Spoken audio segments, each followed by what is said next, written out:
dawwaluu fi dirqama duuba mana qabdee mana galchite. Laa wajji jiraatanii siyaasa asirratti baatee akka haasawanii. Hattuun dhalaatis dhiira. Wannummaan ati as keessaa argattu maali? Yaa bada qorqorroo. Xiyya mantara keessaa maal bakka nama qabalisa? Dubartii Yamanii rakkoon dubartii Yaman bira hin jirtu. Rakkoon dhiira Yaman bira jirti. Dhiiratu jaalala ibsaaf. Dhiirumatu jaartii mana kaayetiin dhalaa bira barbaadaara. Dhiirumatu hattuu dhalaa ta'e. Warruma lafaa ka'ee jaartii mana kaayee gaaboo bahee dhalaa bira funaanaa oolsan. Yeroo hedduu dhalaarra roorristan. Dhiisa dhalaarratti roorrisina. Faatumaas ta'e Aashaas ta'e Kabiraas ta'e dhalaa miti kan rakkoo qabu dhiira. Shakka martuun yuubee barraa mammarii mootiin nu dabraa. Shakka martuun yuubee barraa dhangalaasii taphadduun har'aa. Assalaamu alaikum warahmatullahi wabarakatuh. Hordoftootaa fi daawwattoota Yuubaa Top kan isin daawwataa jirtan gaa Yuubaa Top keessanii like subscribe gochuudhaan eegalaati haga dhumaatti na wajjin turtii gaarii. Har'a aareetiin dhufe aarii kana eenyu irratti bahadhaa hojjettan Birraa Oroo TV dha jechuudha. Birraa Oroo TV har'a fedhu gartee haadhuu fedhu waan fedhe haa fidu Birraa Oroo TV irra deemuu qaba jedheetiin dhufe har'a aareetiin jechuudha. Aarii kana immoo gartee isin durattiin irra deema na wajjin turtii gaarii. Maaliif yoo jettan maaliif itti aartee maal si godhe maaliif itti aarte yoo jettan sababni ani itti aareef Aashaa fi Faatumaa Tube yedduu deemeetiin maaliifiin akka dubartiitti jara kana lamman waliin naquu barbaada. Birraa Oroo TV'n maal irraa qaba? Faatumaa irraa hoo maal qaba? Aashaa irraa hoo maal qaba? Wanni isa lolachuu dhufeef akka nama tokkootti ilma dhiiraati kiyya waan hin jedheef isa loluu dhufe isa arrabsuus dhufe irra deemus dhufe jechuudha waan na fakkaata hunda gochuu dhufe jechuudha. Maali? Kuma beekamu amma dura hiccitii Faatumaadhaa gabbaasee qilleensarra gadhiise. Jara kana lamman silaa waliin dhahee ture jechuudha. Hajoolleen tun lamaan warri beektan ni beektan warri hin beeknes baraa jechuudha asumaanuu. Hajoolleen tun lamaan gaafa gartee jaarsolee isaaniitti hojii jiranis hiriyaadha jechuudha. Hiriyaan yeroo ammaa kana obboleessaa fi obboleettii nama caalti. Hiriyaa jechuun ka dhiiraas ta'e ka dhalaatis ta'e hiriyaa jechuun fira nama caala yeroo ammaa kana.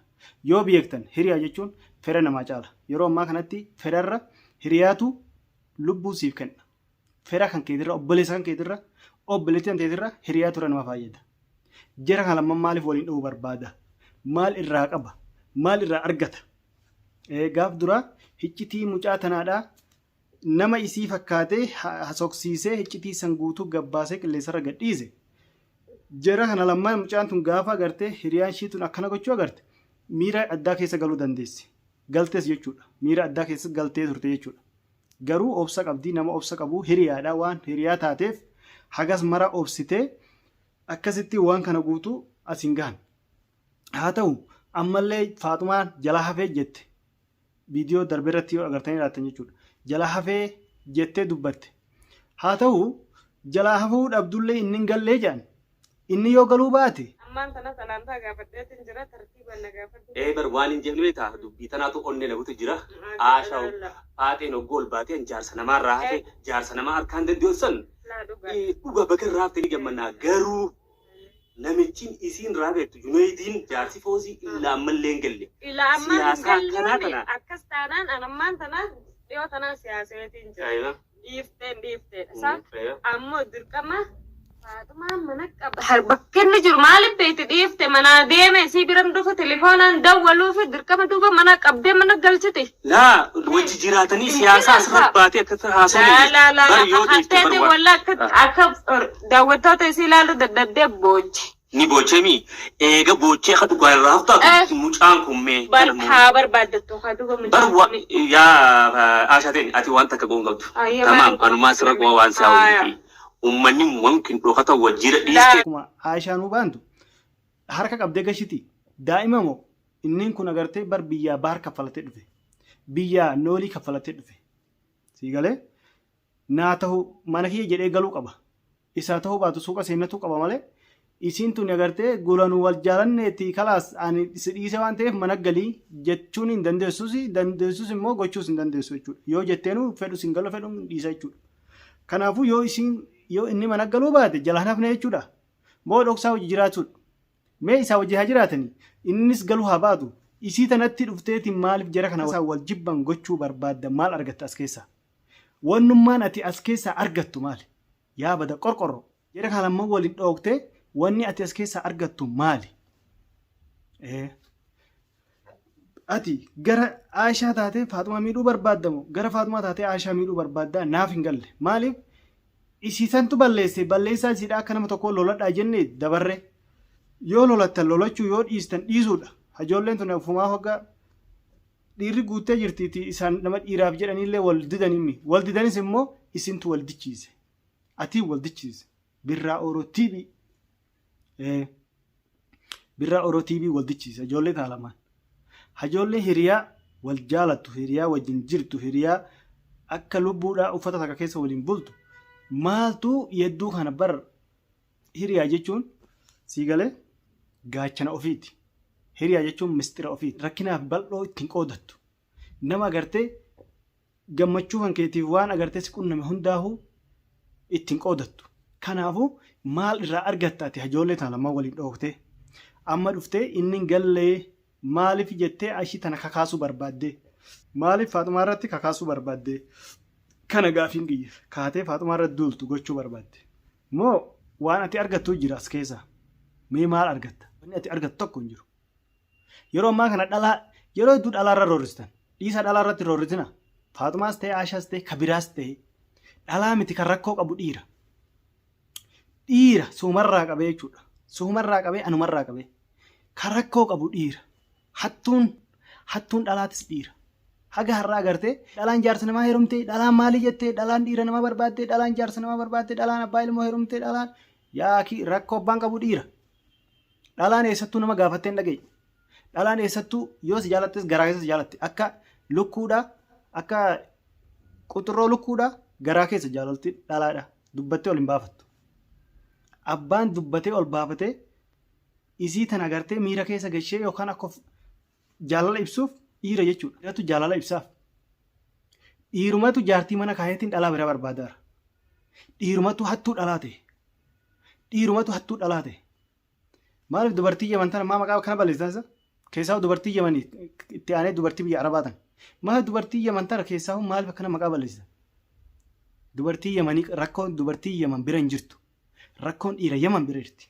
Dhugaa walii himna jechuudha. Dhugaa walii himna yoo barbaaddan. Rakkoon dhiira Yaman bira jirti. Hattuu dhalaati dhiirri Yaman. Hattuu dhalaadha. Dhiirri Yaman hattuu dhalaati. Siigalee ka Faatumaa gaafate kunillee isuma santu Faatumaa gaafate. Dhalaadha yoo hayyamteefis maa rakkoo qaba. Hayya. Eenyutu rakkoo fidaa jira? Dhiira moo dhalaadha? Dhiira jechuudha. Kanagaa ati Aishaa fi Faatumaa waliin dhahuu barbaadde isa sanii wajji walii galteetu. Ati nama isa sanii wajji walii galtee Aishaa fi Faatumaa waliin dhahuu barbaadu fakkaata. Dhibbaan dhibbatti. Isuma sanii agartee kanuma Faatumaa jaallate sanii wajji walii galteeti. Jara taalamaan addaan baasuu barbaadda. Jaalala jara tanaas hin haasise. Hiriyummaa jara kanaas hin haasise. Maal rakkatte? Maal irraa dhabde? Maal rakkoon kan kee? Sababni ati ijoollee taalamaa walii dhooftuuf maali? Keessa kutte birraa. Birraa keessa kutte. Nama wal jaalatu waliin dhahuun maal bu'aa qaba? Nama hiriyaa wal jaalatu adda baasuun maal bu'aa qaba? Jaarsaaf jaartii wal jaalatu addaan baasuun maal bu'aa qaba? Ijoolleen tun wal kabajdee wal jaalattee hojii jiraachaa turte.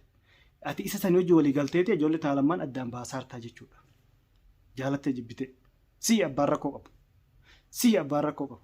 Sirii fi jaarsuma Aishaa sani. Abbaan rakkoo qabu isin. Isin warra dhiiraati abbaan rakkoo qabu. Abba jaalate abba jibbe. Jarri rakkoon qaban. Ka biraas jechuudha dubartii biraas warri gartee akkasitti jaartii namaa heerumtee maalii namaa heerumtee kanuma dubartii maqaan balleessina. Takka dubartii maqaan balleessina. Dhiiruma rakkoo qaba. Dhiiruma rakkoo qaba. Warruma lafaa ka'ee jaartii mana kaayee gaa bobba'ee dhalaa biraa funaanaa oolu sani. Warruma dhalaa biraadhaaf janaajjanee warruma dhalaa biraa jaalala gaafachaa oolu sani. Warri rakkoo qabu. Malee dhalaa miti. abba jaalate abba jibbe jechuudha dhugaa walii himna maal goonaa kijiba ulullaa maa olii gadi of maal goota ijoollee isaanii lamma yedduu walii buusuu maa barbaadde isa sanii wajjin walii galteeti dalagaan kan kee kun sii ta'ee sii ta'uu baate sababni ati akkana gootu maali taa'e hiriyaa lamaa addan baasanii taa'e jaarsaaf jaartiis addan baasanii taa'a waan akkanaarraa akkuma hawaasa Oromootti taa'a waan akkanaarraa rakkoo abbaan qabu dhiira taa'a dhiironni keenya kun taa'a dhalaa takka dhiistee kabiraatti fiigina tanaawu nyaachisteen quubsine tanaawu guyyaa tokko agabuu bushaa guyyaa tokko nyaachisaa kanaafu ati maaltu sirraa hafee jiraay dalagatteetu hin quufne uffatteetu dirraan qabdu nyaatteetu hin quufne uffatteetu dirraan qabdu maaltu dhalaa biraa si barbaachisa warri dhalaa jaartii mana keessanii dhalaa biraa barbaadda sun nyaatteetu hin quufne uffatteetu dirraan qabdu maaltu si barbaachisa dhalaa biraa kana gaafin kiyya dhiiruma teenya tanarraa dhiiruma Oromoo tanarraa akhlaaqan qabdu kabajaan qabdu harree diidoma taate harree diidoo halalaasaa jechaa fudhanteetumaan kanuma agarte koraa deemu Naatullaa isin abaaruufis akka nama of abaareeti kanaafuu dhiirooleen teenya tun warri jaartii namaa barbaadartanis warri jaalalee namaa barbaadartanis gattaa'a sababa keessanii malee dhalaa miti rakkoo abbaan qabu dhalaan sagal jaalatti tokkichatti ishii fuudha sagal jaalatti garuu kan isii tana bushu tokkuma kanaafuu dhalaan sagal jaalachuu hin dandeessi jechuudha garuu abbaan of kabajaa ofi kennus abbaan kabajaa dubartii kennus dhiiruma jechuudha abbaan horatus dhiiruma akkasi gurra qorqoradhaa isiniif haa galu rakkoon qabdu dhalaan dhiira rakkoo qaba rakkoon qabdu dhalaan isintu rakkoo qaba kanaafuu daawwattoota kiyyaa fi hordoftoota kiyyaa isin dheeressee dhiifama naa godhaadha chaanaalli yuubaatuuf keessan akka agartee waan ani isiniif dabarsu dursee nama bira isin bira gahu sabskiraayib godhaatii mallattoo al ka jedhu kanarra kaadhaa laayik sheer godhaa wal biraan gahaa kanaafuu ofaa kabajnu jarana ofaa sirreessinu jarana assalaamu alaikum warahmatullahi wabarakaatu nagaan naa tura